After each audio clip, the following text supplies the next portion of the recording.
Evet, bakalım akreplerim. Tam bir ay diyeceğim sana. Yani hesapla. Şu an dinledin. 30 günü gözünün önüne getiriyorsun. Akrep burcu. Sizleri bir ay boyunca aşk, para ve sağlık ne bekliyor diyeceğim ve kartlarla. Aslında kartlar bir bahanedir. Ben hislerimle bakıyorum. Sadece siz sevdiğiniz için. Aşk diyorum ve açtık. Oo, süper ötesi. Aydınlık ve ferahlık geldi. Böyle güzel, böyle ferah, böyle yüksek bir enerji geldi ve en çok da arınarak yükselmek geldi. Bu ne demektir? Yani arınacaksın. Negatif enerjilerden arınacaksın. Üstünde olan ağırlıklar, bunalımlar hepsi 3 vakitte, yani bir ayın 3 vakitinde, 3. vakitinde tamamen bitiyor. Bakalım sonra aşk dediğine geliyor. Aşkta çok dikkatli ol. Bak, aşkta seni kandırmaya çalışan birisini gördüm.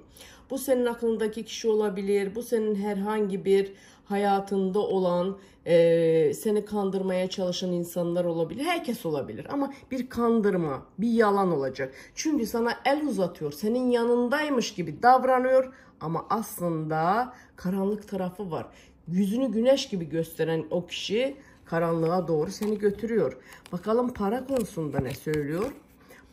Parayla ilgili elin ateşli, çok ihtiyacım var. Şu an parayla ilgili o kadar ihtiyacın, o kadar giderin var ki ama kraliçeler gibi, krallar gibi yükselebilirsin. Bu senin elindedir, sadece nefesindedir. İnanarak dualarına bağlanırsan, meditasyonunu, zikirlerini ne biliyorsansa yaparsan inan ki faydasını görebilirsin. Bakalım parayla ilgili ne olacak başka?